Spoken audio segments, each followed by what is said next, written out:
Notre rôle maintenant, c'est détecter notre lumière et en profiter au maximum. Et quand on a un plaisir ou un désir, la porte s'ouvre encore plus grande. Vous comprenez, c'est quoi la lumière? Lumière, amour. C'est pas important qui tu es, où tu es, comment tu es. Dieu t'aime. Le but de la sagesse, c'est d'être capable d'aimer. Et Nabi, il m'a dit, pourquoi tu dis ça? J'ai dit, parce que plus on est sage, plus on connaît les choses, plus on comprend des choses, et plus on s'évite des gens. Celui-là, il n'est pas assez intelligent, celui-là, il n'est pas assez propre, celui-là, il n'est pas assez riche, donc il n'est pas assez. Et à la fin, on voit une isolation. Les gens s'isolent. Isolement. Ils s'isolent dans leur sagesse ou dans leur richesse, et ils deviennent seuls. Et après qu'ils deviennent seuls, il y a un problème. Quel est le problème? La haine du prochain. Plus tu montes dans la sagesse, et plus tu vois que les gens deviennent pointus et aigus, et ils ont la haine de leur prochain. Pourquoi? Parce qu'ils jugent tout le temps. Et plus tu as des kélim, plus tu as des outils de jugement, et plus les gens ne peuvent pas rentrer dans ton jugement. C'est presque impossible de vivre dans le jugement de quelqu'un de très sage. Et je dis, d'un autre côté, la sagesse d'emmener l'être humain à l'amour parfait de son prochain. Pourquoi? Parce que plus tu étudies la sagesse, et plus tu comprends... Les défauts des autres. Non, au contraire, tu comprends que seulement l'amour peut guérir quelque chose dans ce monde qui est tellement parfait d'un côté et tellement imparfait de l'autre côté. Et on trouve ça paracha de la semaine. Dans la paracha de la semaine, il est écrit comme ça.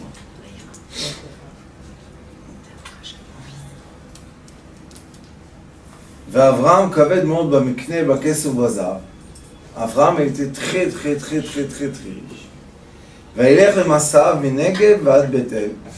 Il était en train de marcher du Negev jusqu'à Bethel. Ça veut dire qu'il est venu de l'Égypte par Gaza, par le côté de Gaza. Après, il est parti vers Beersheba, c'est le Negev, et après, il est parti monter vers Bethel. עד מקום אשר היה שם אוהל, בתחילה בין בית-אל ובין העי. אל מקום מזבח אשר שם, בראשונה יקרא שם אברהם בשם השם. Ça veut dire qu'il est arrivé à l'endroit du Mizbeach, c'était l'endroit où c'est qu'il a sacrifié son fils Yitzhak. ההולך אברהם היה צאן ובקר ואוהלים. Et tous ceux qui étaient avec Abraham aussi, il y avait tellement de bétail et tellement de tentes de gens que c'est immense. ולא נשא אותם הארץ לשבת יחדיו. Qu'est-ce qui s'est passé? Lot, qui était le neveu d'Abraham, il n'a pas, la terre a été trop étroite pour aussi avoir Lot et aussi avoir Abraham ensemble sur la terre d'Israël. Qu'est-ce qui s'est passé? Ils avaient tellement de bétail et tellement d'esclaves et tellement d'or et d'argent que c'était des grands troupeaux. Alors qu'est-ce qui s'est passé? ויריב בין רועה מקנה אברהם ובין רועה מקנה לוט. Ça veut dire qu'il y a eu une dispute entre les bergers d'Abraham et les bergers de Lot. Quand il y a une dispute sur la terre, pourquoi? Parce que chacun veut protéger son troupeau, donner manger à son troupeau, alors ça veut dire que maintenant ils veulent plus s'entendre. Qu'est-ce qui s'est passé? Que seulement maintenant les bergers d'Abraham et les bergers de Lot ne s'entendent pas. Toujours on dit que les soldats ils vont après le commandant. Ça veut dire que si le commandant commence à parler des choses qui ne sont pas bien, les soldats d'un pays commencent à avoir la haine des soldats de l'autre pays. Dans tous les groupes du monde, c'est la même chose. Quand quelqu'un qui a l'influence parle du mal d'un autre, ceux qui sont influencés par lui parlent aussi du mal de la personne de laquelle le dirigeant ou le chef a parlé du mal. Et ça, c'est le rôle des gens qui ont l'influence qui sont qui? Les gens qui montent dans les estrades de sagesse, là, il faut faire attention. Pourquoi il faut faire attention? Parce que tu commences à avoir l'influence sur les troupeaux. C'est qui les troupeaux? C'est la masse des gens. Et c'est pour ça qu'ils disent, il y a eu une dispute entre les bergers d'Abraham et les bergers de Lot. Ça veut dire qu'il y a une dispute entre les deux troupeaux. S'il y a eu des disputes entre les troupeaux, ça veut dire qu'un des bergers parle du mal de l'autre. Sinon, pourquoi il y a une dispute? Alors il dit, Vaknani va'prizi az yoshev ba'aret, vayomer Avraham et Lot. Maintenant, on voit que les deux dirigeants se sont rencontrés et maintenant ils parlent. Qu'est-ce qu'ils disent? Avraham, il dit à Lot, c'est lui qui commence. Al-na, al, c'est négatif. Na, c'est la demande. Alors on voit que le discours d'Avraham, il est d'un côté, viens, on se sépare, mais d'un autre côté, je te demande de se séparer. Je ne te dis pas qu'on va se séparer. On voit comment l'approche d'Avraham, qui est quoi? Qui est fine, qu'elle fait attention à son prochain. Derecheret.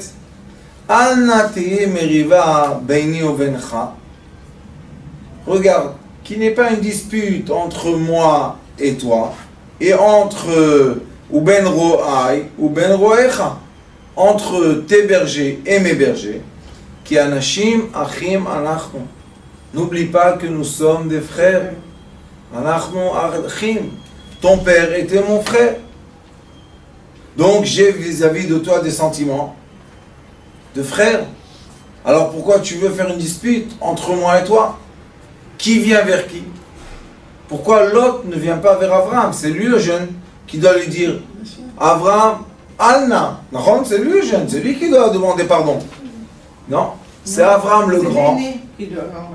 C'est Abraham le grand qui dit au petit, il s'incline vers son neveu. Quoi? Dans la vie, le neveu, c'est lui qui doit parler à son oncle. C'est pas l'oncle qui doit. Mais Abraham, il a tellement monté dans la sagesse qu'il a compris quoi? Il comprend la science de l'âme de son prochain. Et plus on étudie la sagesse dans le bon sens, et plus on connaît quoi? Les traits de caractère de son prochain, la raison pourquoi il se comporte comme il se comporte. Et quand on comprend les raisons, on a plus facilement la force de pardonner. Mais quand on ne comprend pas les raisons du comportement de quelqu'un, eh ben, on le juge et malheureusement, ça fait des guerres dans le monde. Alors il dit, regarde, raisonne, Kol haaretz lefanecha. Toute la terre est devant toi. Il paraît na, regardez tout le temps, na, bevakasha, tout le temps, na. Il paraît na, s'il te plaît, sépare-toi de moi. Imasmol, si tu vas à gauche, va emena. Moi je vais à droite. Ima yemin, va esmaela. Et si tu vas à droite, moi je vais à gauche. Maintenant on va poser une question. Est-ce que l'endroit fait l'homme ou l'homme fait l'endroit? Les sages disent que l'homme fait l'endroit et non pas l'endroit fait l'homme. Mais nous savons tous dans la sagesse que quand on change d'endroit, on change de mazal. Alors l'endroit fait l'homme ou l'homme fait l'endroit? Les deux. L'homme fait l'endroit parce que le fait de changer d'endroit, la personne, elle change aussi sa alors c'est l'endroit qui a influencé là? Ou le mouvement qui a influencé. Oui, l'endroit il a influencé. Pas forcément l'endroit. Si.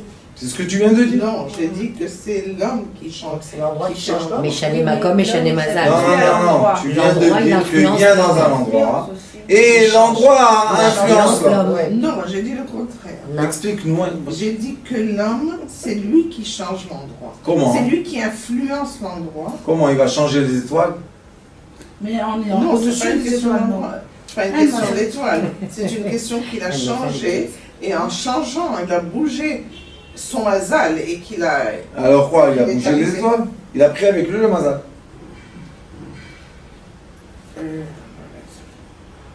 Les sages disent Meshane Makom, Meshane Meshane Mazal. Mazal. L'endroit, ça Meshane, influence le Mazal l'homme. Meshane. Change. Change. Change d'endroit, change ton bonheur. Mais pourquoi ils disent ça? Parce que l'endroit Ça influence influence sur l'homme. l'homme. C'est ce que je veux dire. C'est les deux. Oui, c'est les deux. Comment on peut dire ça autrement? Meshane, c'est écrit. Meshane Makom. Oui, Chanel. Change d'endroit. Meshane Mazal, change ton bonheur. Influence sur l'homme. Alors, c'est l'endroit qui change le bonheur de l'être ou c'est l'être qui change le bonheur de l'endroit? Moi, je crois les deux. Moi, je pense les deux. Abraham, il dit à Lot, regarde, il paraît de Namé Alay. Ima small, Je vais à droite. Veimina. Tu vas à gauche, t'inquiète, je vais à droite. Veima Imin, et si tu vas à droite, moi je vais à gauche. Donc les deux. Alors qu'est-ce qu'il lui dit? Que l'endroit change L'homme. l'homme. Ou peut-être c'est l'homme qui change l'endroit. Ou Avant, c'est il avait lui. tellement confiance en lui, c'est-à-dire qu'il était vraiment au-dessus des étoiles, que c'est lui qui... il n'avait pas Moi, besoin je d'aller parle ou pas à droite maintenant ou à gauche. de la philosophie, je parle de texte. Oui, oui, mais il n'avait pas, pas de problème d'aller ou à droite ou à gauche. Veut dire, Ça veut dire que Abraham, pour lui, d'aller à droite ou à gauche, c'était exactement la même chose pour lui. C'est pour ça qu'il a dit à Lot, là où tu vas, moi je vais de l'autre côté. Il n'avait aucun problème avec ça. Donc peu importe l'endroit, ça influence sur l'homme. Et là, c'est ça, c'est le texte. Peu importe l'endroit où je vais aller, ça influence le texte. À l'écart qu'on soit séparés.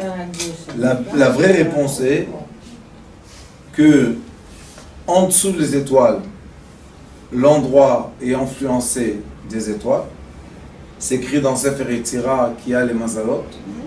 Et le mazal, c'est la façon que les étoiles sont Positionné. positionnées au-dessus de la terre. Et ça change, puisque c'est de la lumière. Les étoiles projettent de la lumière vers la terre.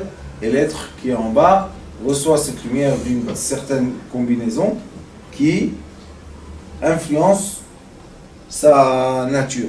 La preuve, dit le Malbi Makadosh, qu'une personne qui change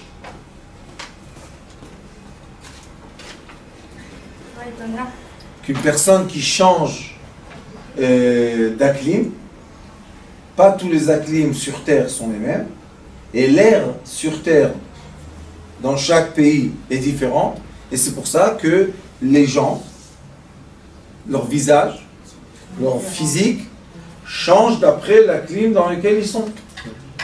Et on voit ça beaucoup avec les familles qui ont déraciné d'un pays, sont partis dans un autre, leurs enfants, regardez les visages, c'est pas du tout les visages des grands-pères.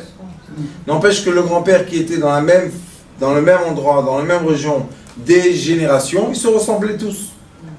Père à fils, père à fils.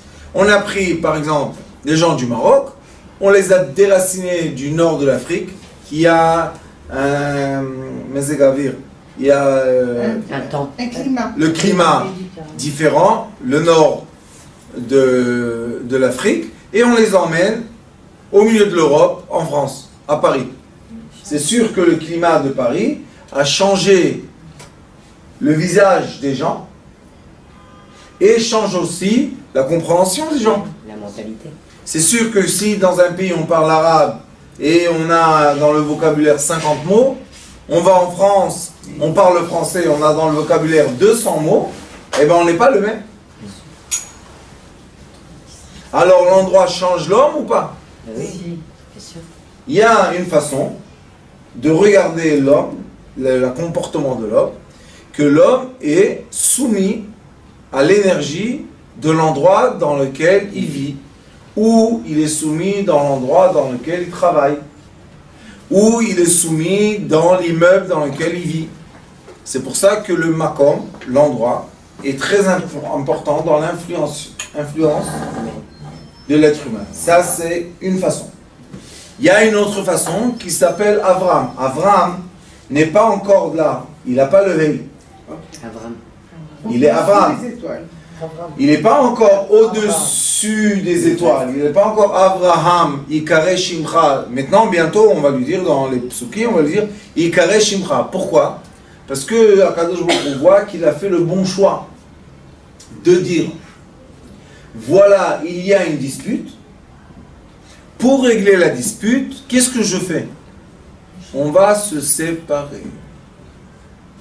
Beaucoup de fois dans les familles, la maman et le père veulent l'union des enfants.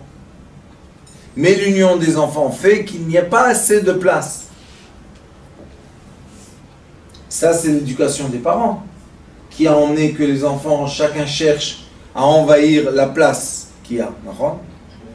Et après, les parents ont grandi, ont élevé des enfants avec une certaine logique de la vie. Et qu'est-ce qui s'est passé? Il n'y a pas de place.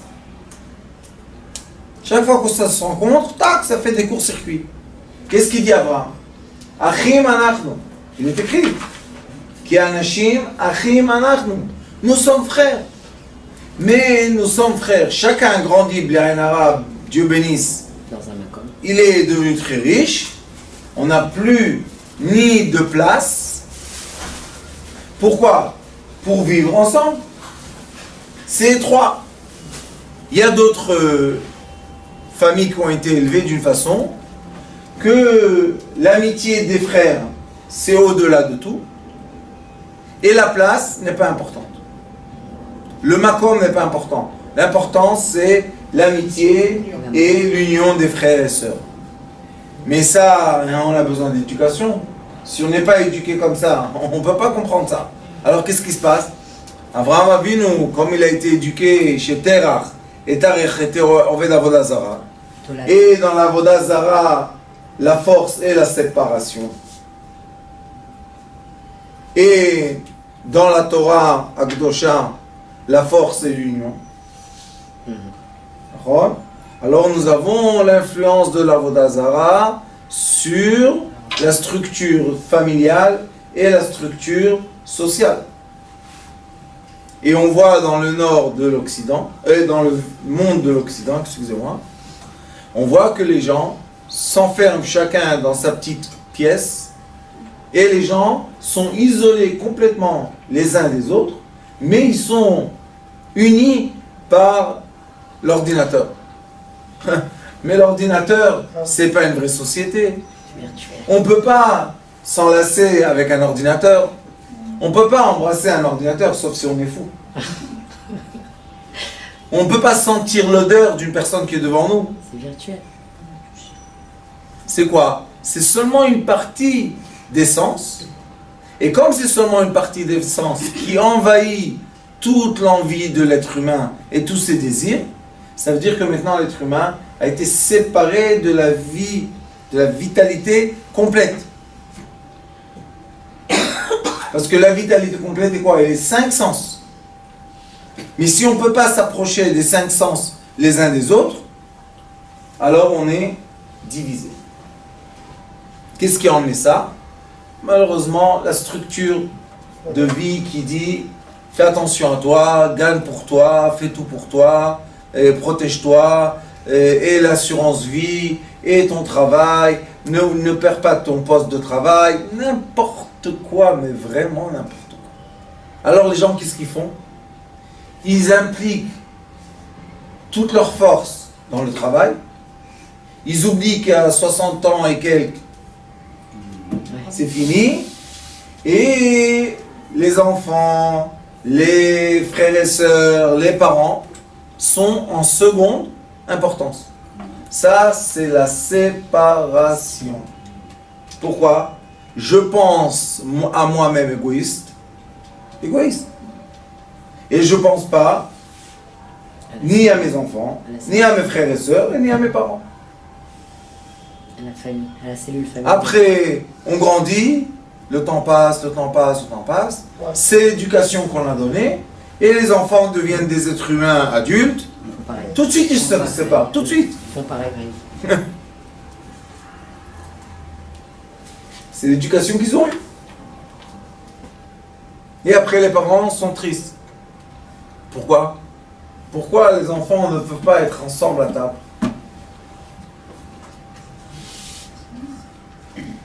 Ça, c'est la conséquence de la Avodah Zara. La Avodah Zara, c'est pas de l'idolâtrie. L'Avodah Zara, c'est la séparation. Et la Torah Kdosha, et quand je dis Torah Kdosha, c'est la lumière divine, c'est l'union tout le temps. Tu es né pour être avec ta femme, tu es uni avec elle. Tes enfants sont une partie, on est tous ensemble, comme une tribu. Et nous vivons en tribu. C'est quoi? Les communautés. Le Baal Shem Tov HaKadosh a vu que dans les pays d'Ashkenaz, la séparation est tellement forte que ça devient la haine entre les groupes. Les groupes de quoi? De frères sanguins. Nous sommes juifs, il faut être unis, on ne va pas se tuer. Et ils étaient en train de se bagarrer entre eux. Qu'est-ce qu'il a dit, le Baal Shem Tov? On va faire chassidut. C'est quoi chassid? La miséricorde. Je vais enseigner aux gens, par le chemin de la miséricorde, qu'il y a l'amour entre nous. Et on est unis toujours, on est toujours ensemble, on est toujours dans la volonté de l'union. Et ça, c'est la force du Baal Shem Tov HaKadosh qui a remis en place dans le monde ashkénaze, quoi? La chassidut, l'union.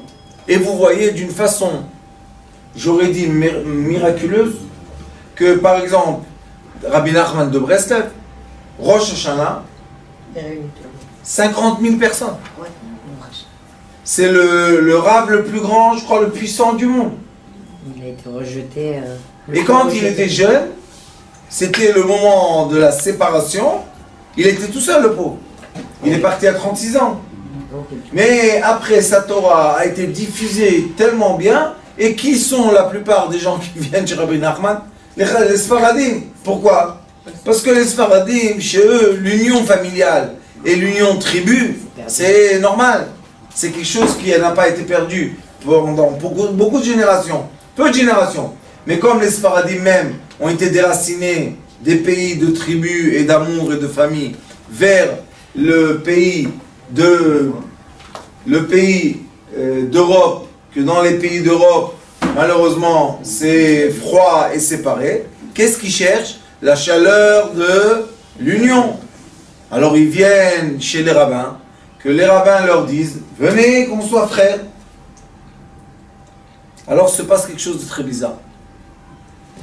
Les frères sanguins se séparent et les frères d'amitié s'unissent. Et là, on a un autre tzaddik chassid qui s'appelle Noam Elimelech. Le Noam Elimelech HaKadosh explique qu'en effet, il y a un passou qui dit Tov shachen karov, mieux être un bon voisin, mais ach rachok, d'un frère éloigné. Alors il explique le Noam Elimelech. Qu'est-ce que ça veut dire ce passou? Il dit Tov shachen. Shachen, c'est le mot Shechina, la présence divine. C'est bon d'avoir la présence divine proche, que la présence divine s'implique dans la vie des gens quand il y a l'union. Le minyan, c'est quoi? Minyan, c'est 10 ensemble, la présence divine est là. On peut dire Kaddish, on peut dire Kedusha. Alors il dit, mieux est la présence divine dans l'union des gens que le frère sanguin, mais éloigné les uns des autres. Qu'est-ce que j'ai avec lui? Rien du tout, je ne le connais même pas. Alors il y a beaucoup de gens qui disent, pourquoi mon frère m'aide pas? Je lui dis, peut-être c'est pas ton frère. La relation sanguine des gens ne veut pas dire que les gens sont comme les frères, que nous on pense que c'est un frère. La preuve qu'Abraham il dit à Lot, Souma alay, achim anachnu, achim. Aval, il paraît namé alay. Détache-toi de moi, je ne veux pas être ensemble avec toi. Pourquoi? Parce que quand on est ensemble, il y a les disputes. Je ne veux pas les disputes. Qu'est-ce qui choisit Abraham? Abraham choisit la paix de la séparation, mieux que la dispute dans l'union. Parce que la dispute, c'est la colère, et la colère, c'est la Avodah Zarah. Et c'est une union qui est séparée. Chaque fois qu'ils viennent manger à table Shabbat, une bombe explose. À quoi ça sert d'être ensemble Shabbat? D'accord ou pas? Si c'est pour chaque fois se disputer, alors pourquoi on est ensemble? Alors c'est pour ça qu'aujourd'hui, bon, au Hachem, beaucoup de gens, qu'est-ce qu'ils font? Ils se retrouvent en groupe. Et bon, Hachem aussi, beaucoup, l'ordinateur fait ça.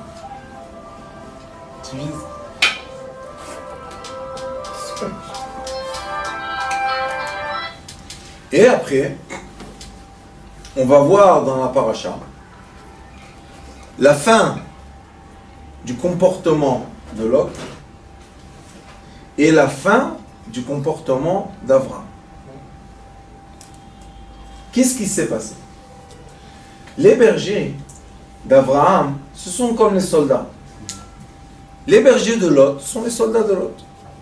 Quand Abraham a vu que le fin fond de son beau-fils, non, de son neveu, emmène à la dispute, il a compris que s'ils vont continuer à vivre ensemble en famille artificielle, il va y avoir des grands problèmes entre eux. Où est le problème? C'est quoi la racine du problème? C'est quelle est la direction de la volonté de chaque dirigeant. Alors, qu'est-ce qui s'est passé?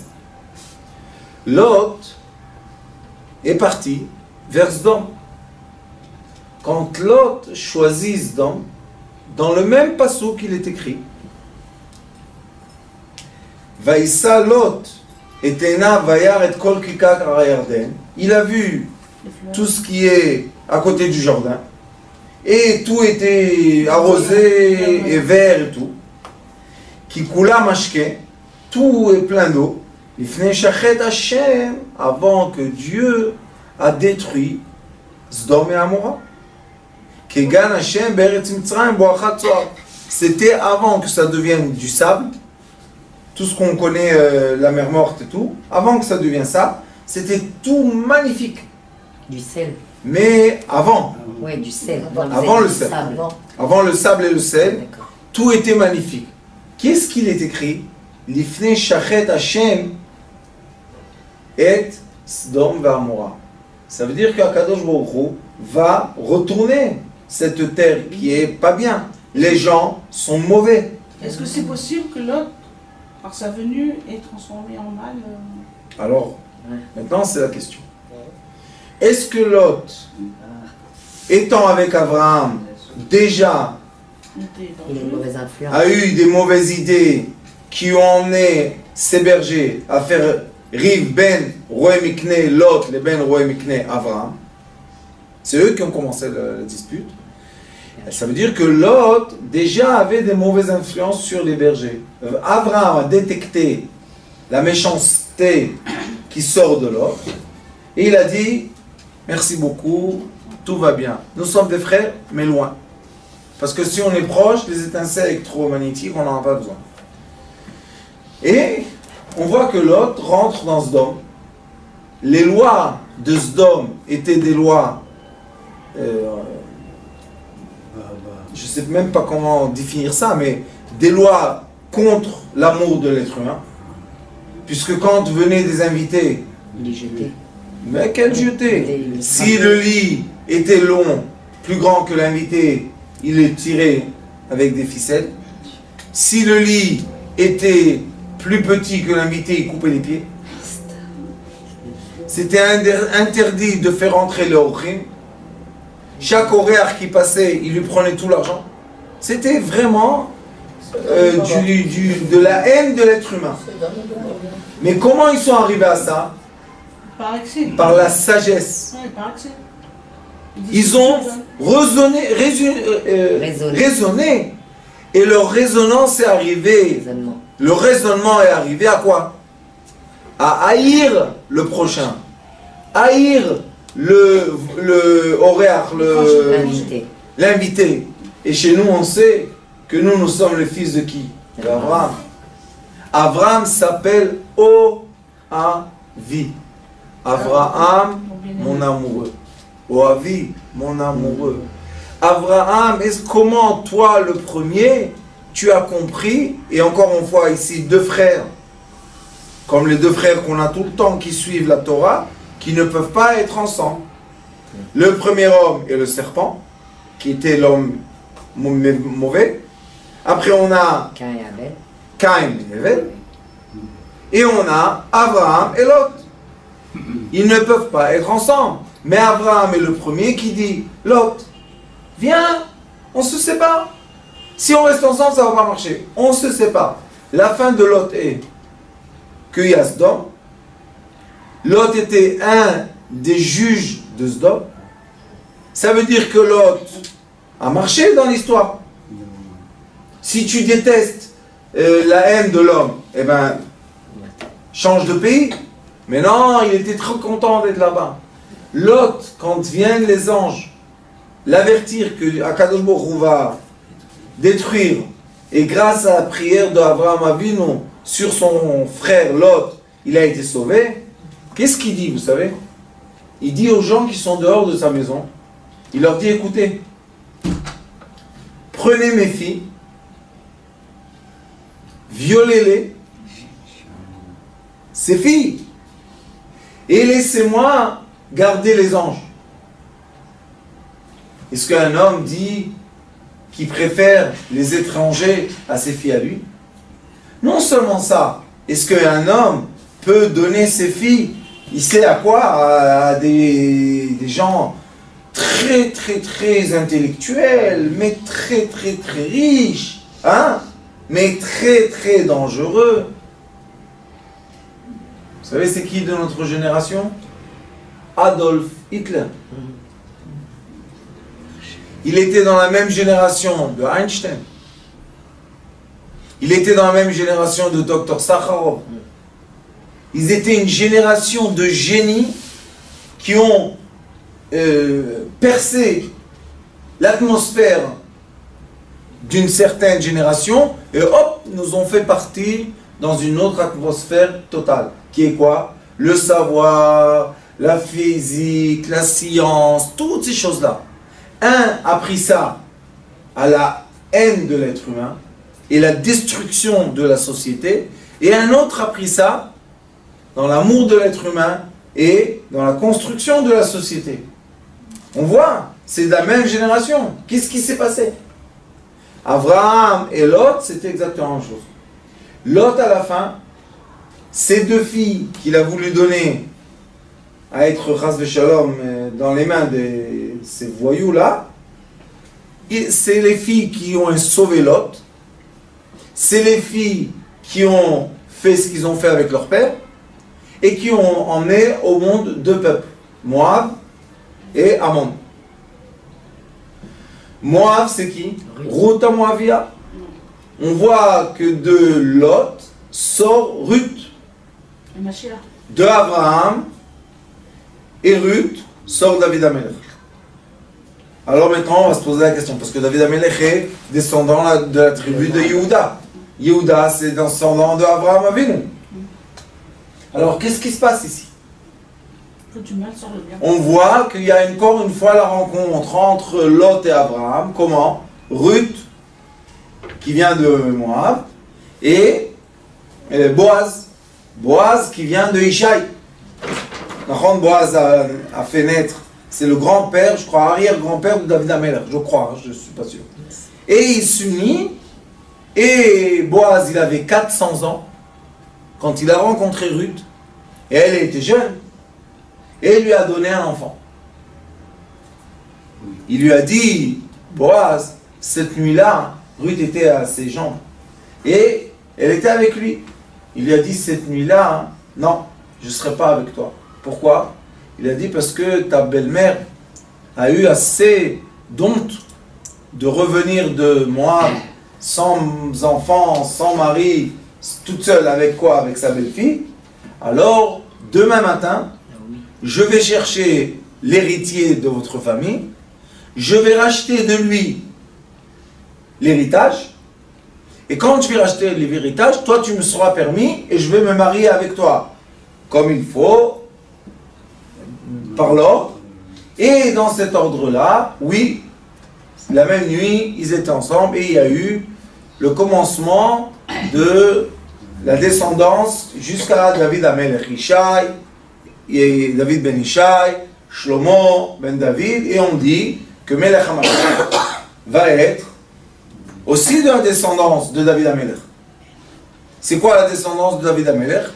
C'est quand les enfants de Moab, de Lot, vont rencontrer les enfants d'Abraham et ils vont se remettre ensemble. Mais pour l'instant, on a vu que Lot, sa décision était une décision qu'il a emmené vivre entre des gens qui ont emmené une telle colère d'Akadosh Baruch Hu, qu'Akadosh Baruch Hu a promis qu'il ne va plus détruire l'être humain à cause de son mauvais penchant. Mais la deuxième fois qu'on a vu une destruction totale d'un peuple, c'était Sodome et Amora. Sodome et Amora. N'empêche qu'Akadosh Baruch Hu a promis, je ne vais plus faire le Maboul. Mais là, ils étaient tellement méchants qu'Akadosh Baruch Hu ne pouvait plus supporter. Et c'est ce qu'il y a aujourd'hui, la mer morte. C'est l'endroit de la mer morte. C'est pour ça qu'on dit que la mer morte, c'est la mer de la mort. Qu'est-ce qu'il y a dans la mer morte? Tout ce qu'on jette dedans, comme il y a beaucoup d'huile, de sel, c'est du sodium. Tout ce qu'on jette dedans se détruit. Ça, c'est un côté. Abraham, de l'autre côté. Qu'est-ce que fait Abraham? Abraham, de son côté, il va dans un désert et il met une tente ouverte à quatre directions de l'air. Au nord, au sud, à l'est. Et qu'est-ce qu'il dit? Chaque personne qui a faim, soif ou a besoin de se reposer, les bienvenus chez moi. Exactement l'opposé de l'autre. Et qu'est-ce qu'il dit aux gens? Les gens lui disent, Abraham, combien on paye? Il leur dit, vous devez payer une chose, remercier le maître du monde. Chacun a sa façon, chacun a sa langue, a son langage, chacun a ses manières de dire merci mon Dieu. On ne le sait pas, vous savez, il y a des gens qui disent merci Hachem d'une façon, il y a d'autres qui disent merci Hachem d'une autre façon, juif ou non juif. Abraham n'était pas juif. Ils étaient hébreux. Non, Abraham est devenu hébreu. Mais il était... Mais lui, Abraham Avinu Baruch Hashem, c'était quoi? C'était le fils de Terach. Que Terach était qui? Terach était le chef de l'idolâtrie de Nimrod. Après ça, il a le problème avec Nimrod, Abraham. Quand Abraham a un problème avec Nimrod, pourquoi Lot ne vient pas sauver Abraham de Nimrod? Mais quand Lot, deux fois, a un problème avec les rois de Sodome, qui vient faire la guerre? Abraham. Alors on voit que la façon de l'action entre les deux n'est pas la même. Abraham, malgré qu'il est séparé de Lot, il lui sauve la vie 3 fois. 2 fois avec les rois de Sodome et la 3e fois avec les anges.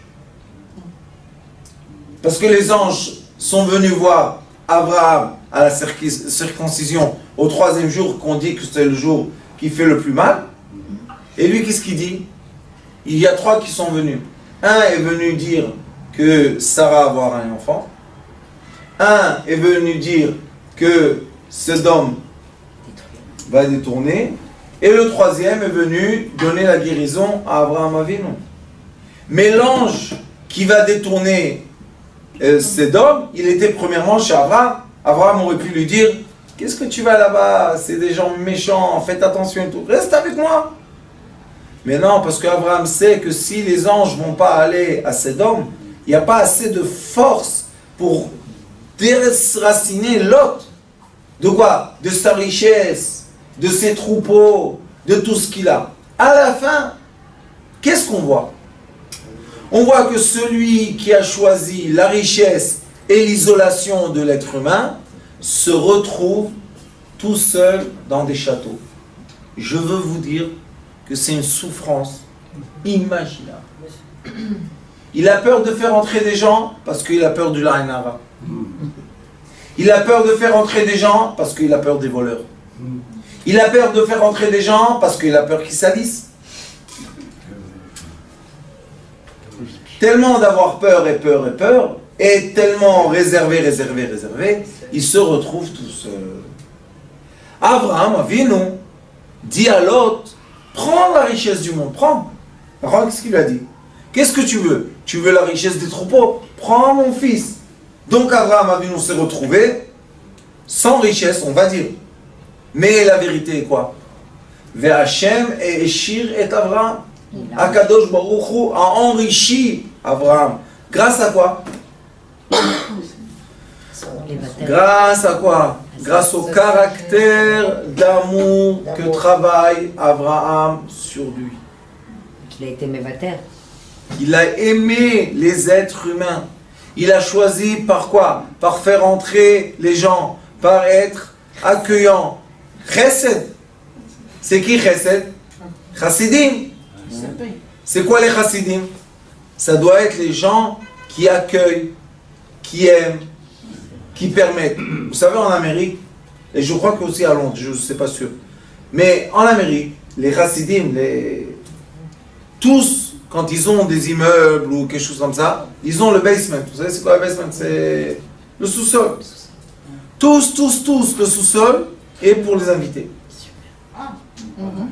Vous arrivez en Amérique, vous allez dans un quartier de Chassidim, vous n'avez aucun souci, ni dormir, ni manger, ni boire.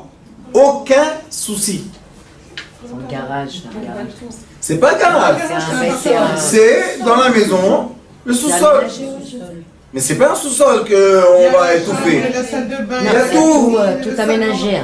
Pourquoi ils font ça, vous savez? Ici aussi. Parce que les Chassidim disent, ça s'appelle Achnasat Orchim. Parce que les Chassidim, qu'est-ce qu'ils disent? Ils disent que sans la Achnasat Orchim, sans accueillir les gens, Chaz v'Shalom, la ville peut être détruite. Dans la halakha, il est écrit Beilchot Tzedaka, dans la halakha de Tzedaka, que normalement, malheureusement, la conscience qui a envahi la terre d'Israël est tellement loin du judaïsme, tellement loin. Normalement, dans chaque ville, il devait être un endroit qui s'appelle Achnasat Orchim. Mais ils ont des basements, mais les loups. Où? Ici en Israël, mais les loups, les gens. C'est pas gratuit pour les invités. Alors il n'y a pas. Avec argent, donc il n'y a pas très. Mais il n'y a pas Rabbanim. À Bnei Brak, à Jérusalem, il y a des endroits que c'est ouvert. Vous pouvez manger 24 heures sur 24. Manger et boire et des fois aussi loger. Pourquoi c'est comme ça, vous savez? Parce que la base, le tronc de vie est quoi? Et le chesed. C'est quoi le chesed? Faire du bien à son prochain. Je ne vais pas te critiquer. Je ne vais pas poser la question qui tu es, comment tu es, qu'est-ce que tu es. Maintenant, tu as besoin de manger, de dormir, de boire, te laver. Tu as besoin, voilà, rentre. Tout le monde parle du Chafetz Chaim à Kadosh. Oui, le Chafetz Chaim était quelqu'un avant la Deuxième Guerre mondiale. Et vous savez, lui, beaucoup de fois, comme ils étaient dans des petits villages, vous avez vu les photos? C'est des petites cabanes comme ça. Et il faisait froid, moins 20 degrés, c'est pas facile. Les gens venaient de loin. Et le Chafetz Chaim, sa maison, il était proche de la frontière du village. Ça veut dire que les gens passaient par là-bas. Et toujours les gens qui venaient, ils voyaient une petite lampe allumée. Pourquoi? Parce que le Chafetz Chaim étudiait la Torah la nuit. Et il tapait à sa porte, 2h du matin, 3h du matin. Qu'est-ce qu'il faisait le Chafetz Chaim? Il ne disait pas que c'est le Chafetz Chaim. Les gens venaient à la ville pour le voir, c'était des invités. Ils disaient on va voir Chafetz Chaim. Il disait rien du tout. Quand il accueillait les gens, vous savez qu'il y a des histoires, plein d'histoires, qui leur donnait son lit, et en hiver, vous savez, il y a les couvertures très chaudes, il leur donnait ses habits à lui pour les recouvrir à eux, qu'ils n'aient pas froid. Il ne les connaissait pas, il ne posait pas de questions, il n'était pas super prudent. Méfiant. Pas méfiant. D'accord? C'est vrai qu'il y a beaucoup de gens qui sont déformés, mais qu'est-ce que fait la Tikshor, comment ça s'appelle? La communication. Non, la télé, tout ça. Qu'est-ce qu'ils font? Communication. Télécommunication. Ils nous mettent dans la tête 24 heures sur 24 quoi? Une personne a volé un sac dans une ville, la terre entière vole. Une personne a fait un problème, la terre entière fait le même problème. Les voyous, les viols, à la fin les gens n'arrivent plus à vivre en société. Ça, c'est le christianisme. La sagesse de la séparation. Mais chez nous, Baruch Hashem, il y a tellement d'histoires que quelqu'un est rentré dans la maison d'un rave et il a volé les chandeliers. Et la femme a crié. Et le policier de la ville est venu. Du village, c'était. Et il a couru après lui. Et le rave court après lui. Et le policier court après lui. 3. Et on voit le voleur avec un chandelier, le policier qui crie, et le rave qui court avec l'autre chandelier. Le policier attrape le voleur, le rave arrête le policier. Qu'est-ce qu'il dit au voleur? Il a dit, t'as oublié le deuxième. Attention. Pourquoi il dit ça? Parce qu'il dit, si tu es venu me prendre un, prends les deux, qu'est-ce que j'ai besoin? Je vais aller dans mon cercueil. Je vais aller dans mon cercueil avec les chandeliers. Non, on ne peut rien prendre. Alors si tu es venu les prendre, ça veut dire qu'ils t'appartiennent. Le voleur a fait tchouva, le policier n'a rien compris, le rab il est retourné chez lui à la maison, et la rabbinite, énervée. Elle lui dit quoi? Les chandeliers du mariage tu as donné aussi? Il lui a dit ma femme, s'il est rentré dans la maison, il les a pris, ça appartient à qui? À lui. Après une semaine jeudi, qui tape à la porte? Le voleur. Qu'est-ce qu'il dit? Je ne peux pas supporter les chandeliers chez moi. Ça appartient à la rabbinite. Ah, alors pourquoi tu les as pris? J'ai pensé que ça m'appartient, mais j'ai compris que ça ne m'appartient pas. C'était la vie d'avant. Des rabbins. C'est quoi un rabbin? C'est quelqu'un qui positive tout le monde. C'est quoi Abraham Avinu? Positiver les gens. C'est vrai que les gens ne sont pas gentils, mais positifs. Kapsrout. C'est ça qu'on dit la table d'Abraham. Ta maison, elle soit comme la table d'Abraham. Qu'Abraham Avinu, Baruch Hashem, c'était quoi? L'amour. La volonté de quoi? D'aimer son prochain. Aider son prochain. Oui, on n'invite pas. La porte est ouverte, tu viens quand tu veux. Et on dit même qu'Abraham a cessé pendant l'Amida. Il a arrêté l'Amida pour recevoir des invités. Oui, bien sûr. Il y a plus que ça. Quand Abraham était avec la Shrina qui est venue, quand ils sont venus les 3 anges, il y a la Shrina, on va voir la semaine prochaine. La Shrina est venue vers Abraham. Abraham dit à la Shrina, attends, et je vais voir les invités, qu'est-ce qu'ils ont besoin. C'est pour ça qu'il y a une halakha. Gdola achnasat ochim, ma'agbalat pnei Shrina. Plus grande est l'invitation des invités, faire rentrer l'accueillement des invités. L'accueil des invités. Et plus grand que quoi? Que recevoir la Shrina. Vous comprenez de quoi on parle? Akadosh Baruch Hu, il dit, vous sur terre, vous devez influencer le ciel. Ah là, c'est un beau travail des êtres humains. Arrêtez de vous regarder les uns les autres parce que vous êtes tous les mêmes pour moi. Commencez à me regarder à moi. Qu'est-ce que vous reflétez vers le ciel? Imaginez-vous que le ciel pour nous, c'est comme un grand écran de cinéma. Qu'est-ce qu'on voit? On voit plein. Mais pensez un instant. Quand le ciel regarde la terre, qu'est-ce qu'il voit? Il voit un rabbinit plein d'étoiles. Tu sais c'est qui les étoiles? Les êtres humains. C'est des étincelles de lumière. C'est comme ça dans le Zohar Kadosh. Quand le ciel regarde la terre, il voit les étincelles de Neshama. Mais quand la personne est dans la voie de Lot, isolation et séparation, l'étincelle n'illumine pas. Quand la personne, elle peut être le pauvre, le plus pauvre, mais il fait du bien, il aime les gens, il est heureux, son étoile illumine très fort. Alors c'est pour ça que Shlomo HaMelech a dit, qui est l'homme riche? Celui qui est heureux de ce qu'il a. C'est quoi? J'illumine, je reflète vers le ciel quoi? La lumière et le bonheur et l'amour d'Akadosh Baruch Hu. Quand je me comporte comme ça, maintenant j'illumine le ciel. Quand il regarde la terre, il voit que je suis une étoile qui illumine. Et c'est quoi la volonté divine? Que toutes les étoiles terrestres, qui sont les êtres humains, qui composent un homme, qui est le premier homme, qui est Mashiach, tous illuminent. Tic. Et quand on va voir du ciel à la terre l'image de l'être humain, entier, illuminant, ça sera la Géoula qui, Bezrat Hashem, on ne sait pas combien d'étoiles terrestres manquent pour voir l'image entière de l'être humain.